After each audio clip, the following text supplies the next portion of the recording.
Assalamualaikum warahmatullahi wabarakatuh. Halo teman-teman, kembali lagi bersama aku Fitri Ramadhani.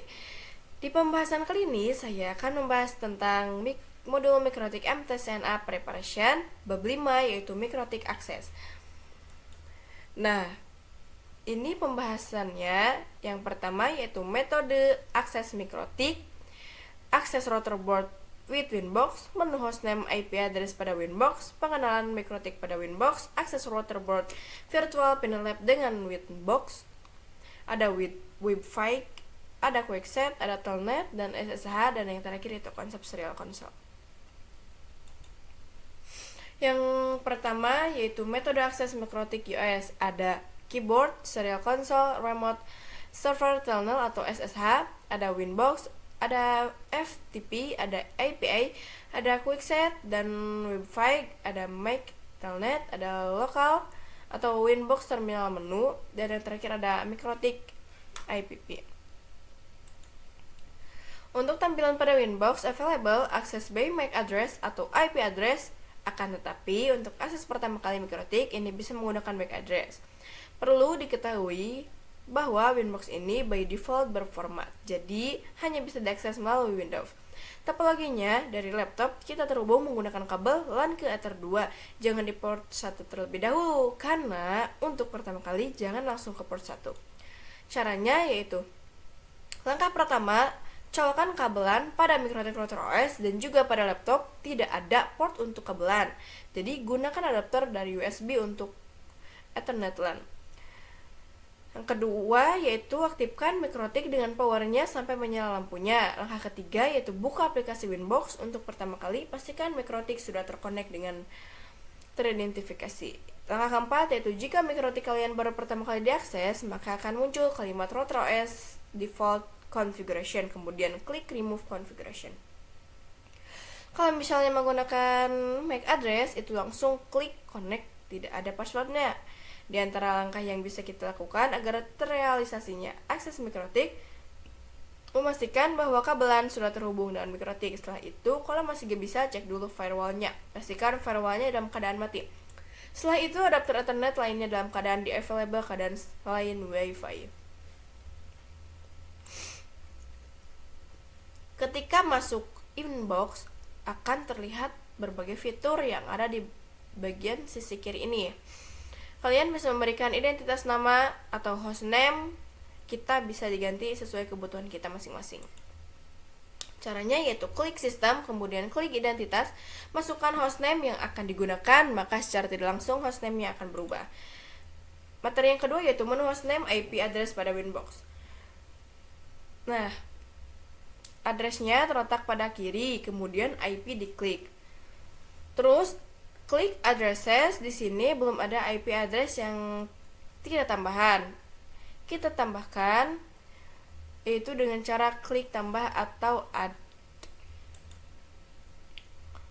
Selanjutnya ada masukkan IP address yang kelas C yaitu 192.168.88.1/24.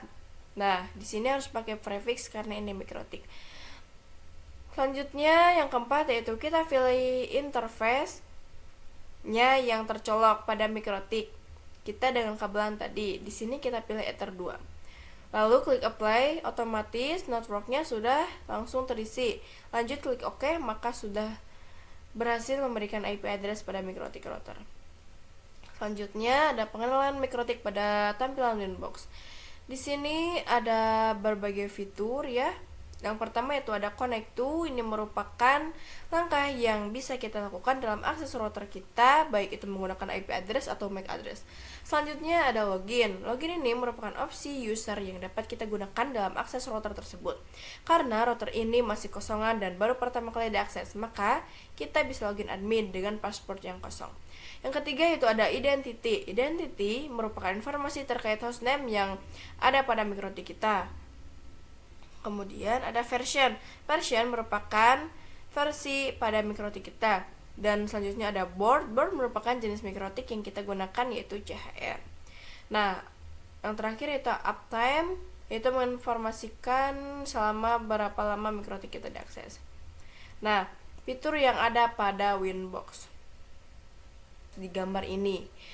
Yang pertama itu ada admin, yaitu user yang kita gunakan dalam akses mikrotik kita. Di sini kita menggunakan admin karena mikrotik kita pertama kali diakses. Selanjutnya ada IP address nih, yang ini teman-teman. IP address merupakan alamat IP yang diberikan kepada perangkat yang terhubung ke internet atau jaringan lokal. Yang ketiga itu ada mikrotik. Mikrotik ini merupakan hostname yang ada pada mikrotik kita. Selanjutnya ada Winbox. Winbox ini merupakan informasi bahwa ini adalah aplikasi Winbox dengan versi 64 bit. Selanjutnya ada versi 6.49 merupakan image mikrotik yang kita gunakan. Selanjutnya ada CHR. CHR merupakan board atau jenis mikrotik yang kita gunakan. Nah, selanjutnya yang terakhir yaitu 8664. Ini merupakan prosesor pada mikrotik kita. Bagian session, bagian yang dapat kita gunakan untuk menyimpan session Winbox seperti menu apa saja yang ditampilkan. Jadi ketika connect lagi akan menunjukkan atau melanjutkan session tersebut. Yang kedua itu ada bagian setting, dapat kita gunakan untuk melakukan zoom atau in atau out. Yang ketiga yaitu bagian dashboard, yaitu terdapat menu undo atau lindot. Selanjutnya ada save. Mode merupakan mode yang digunakan untuk remote access, biasanya digunakan untuk remote router di lokasi utama jika terjadi kesalahan-kesalahan yang menyebabkan disconnect. Selanjutnya ada quick set. Quick set merupakan konfigurasi cepat digunakan untuk konfigurasi beberapa menu utama dalam tampilan layar saja. Misal mengkonfigurasi internet gateway pada satu tampilan. Quick set ini bisa digunakan pada mikrotik yang memiliki fitur wireless. Untuk mikrotik virtual quick setnya tidak bisa digunakan. Selanjutnya ada capsman, digunakan untuk controller jika ada banyak akses point maka dikontrol dengan menggunakan mikrotik. Yang keenam yaitu ada interface, yaitu bagian ini menginformasikan terkait beberapa interface yang memiliki mikrotik. Yang ketujuh ada routing. Routing ini merupakan proses melakukan routing seperti OSPF, BGP, dan lain-lain. Selanjutnya ada sistem. Sistem merupakan salah satu fitur yang paling banyak digunakan seperti shutdown, reboot, dan pengkonfigurasian hostname juga bisa di sini, teman-teman. Nah, yang kesembilan yaitu fileless, yaitu isi harddisknya mikrotik biasanya digunakan untuk konfigurasi. Yang ke-10 ada log, yaitu mengonfirmasikan atau menginformasikan terkait log kita. Yang ke-11 ada radius, yaitu digunakan untuk radius client. Selanjutnya ada tools, yaitu di bagian ini mungkin kalian ingin mengaktifkan rumun, alat untuk bandwidth, test, dan lain-lain. Selanjutnya ada new terminal, digunakan untuk mengkonfigurasi mikrotik berdasarkan baris perintah. Yang selanjutnya ada more, yaitu bisa menampilkan tampilan Winbox baru. Yang terakhir yaitu make support, digunakan untuk membuat file yang dikirimkan ke mikrotik.com. Selanjutnya, materi akses router board menggunakan Winbox. Cara paling mudah dalam mengakses dan mengkonfigurasikan router mikrotik adalah menggunakan Winbox atau real device. Untuk aplikasi Winbox available on Windows terkait macOS dan Linux bisa menggunakan pihak ketiga, antara lain yaitu router dan laptop dihubungkan. Selanjutnya menggunakan kabelan, available access by MAC, dan IP address menggunakan user admin dan password blank. Caranya untuk menambahkan mikrotik pada Pinet Lab yaitu klik kanan, klik node, pilih mikrotik router OS. Selanjutnya untuk versi mikrotik menggunakan 6.49. Selanjutnya klik mikrotik router board. Untuk versi mikrotik menggunakan 6.49, scroll ke bawah ada menu QEMU option, ini semuanya dihapus saja. Lalu klik save. Yang ketujuh, jika sudah ada tampilan mikrotik maka bisa langsung kita nyalakan perangkat tersebut. Selanjutnya pada bagian tipe pilih manajemen cloud. Lalu save dan kemudian hubungkan mikrotiknya dengan ISP atau net. Untuk terhubung ke Winbox caranya yaitu klik terminal mikrotiknya, klik 2 kali pada mikrotik, tekan enter agar bisa login dengan user admin, password langsung enter saja karena ini mau dikosongkan. Lalu untuk bagian license kita klik enter sampai muncul tampilan seperti ini, itu IP address print. Lalu ketik IP address print, di sini kita sudah mendapat IP secara DHCP dari ISP-nya. Lalu maka nanti kita buka Winbox, pasti sudah terdeteksi IP address-nya di Winbox. Selanjutnya ada akses router virtual Pinet Lab dengan Winbox. Pinet Lab atau lab alat emulator jaringan paket. Persiapkan Environnet Pinet Lab yang sudah tersedia perangkat virtual mikrotik.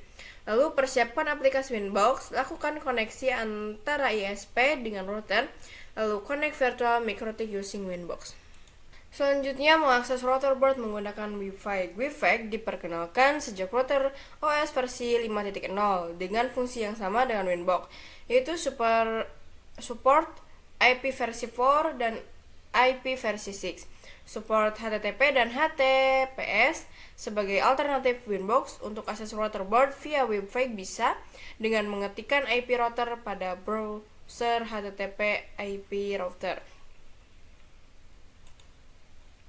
Caranya yaitu yang pertama, buka web browser, klik IP yang sudah kita dapatkan. Yang kedua, sama tampilannya dan fungsinya seperti pada Winbox. Nah, selanjutnya ada quick set, yaitu konfigurasi cepat. Settingan dasar router dalam satu tampilan dapat diakses melalui Winbox atau Wi-Fi. Konsepnya yaitu di mana sejak Mikrotik Router OS versi 5.5 telah diperkenalkan menu baru yang kita sebut dengan quick set. Selanjutnya ada remote access telnet dan SSH, yaitu based on terminal command line interface. Akses router via text atau CLI dapat dilakukan melalui SSH, telnet, konsol, new terminal, Winbox, dan terminal Wi-Fi. Digunakan untuk merunning script atau ketika akan mengakses router dengan keterbatasan bandwidth. Lalu untuk mengakses router via remote, SSH atau telnet, maka bisa menggunakan aplikasi remote klien seperti PuTTY, WinSCP,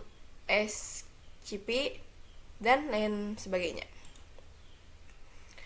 Nah, selanjutnya mengakses router via remote SSH atau telnet menggunakan PuTTY. Yang pertama yaitu masuk ke terminal seperti PuTTY.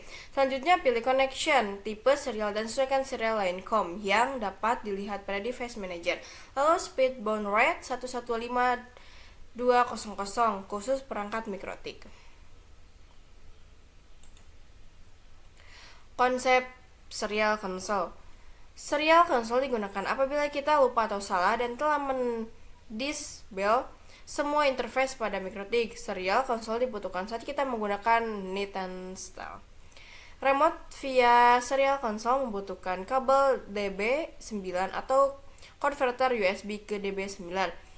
Itu menggunakan program Hyper Terminal baud rate 115.200, data bits 8, parity, non stop bits 1, dan flow control none. Mungkin sekian materi yang bisa saya sampaikan. Saya akui di pembahasan kali ini saya memiliki banyak kekurangan, jadi mohon dimaafkan. Wassalamualaikum warahmatullahi wabarakatuh.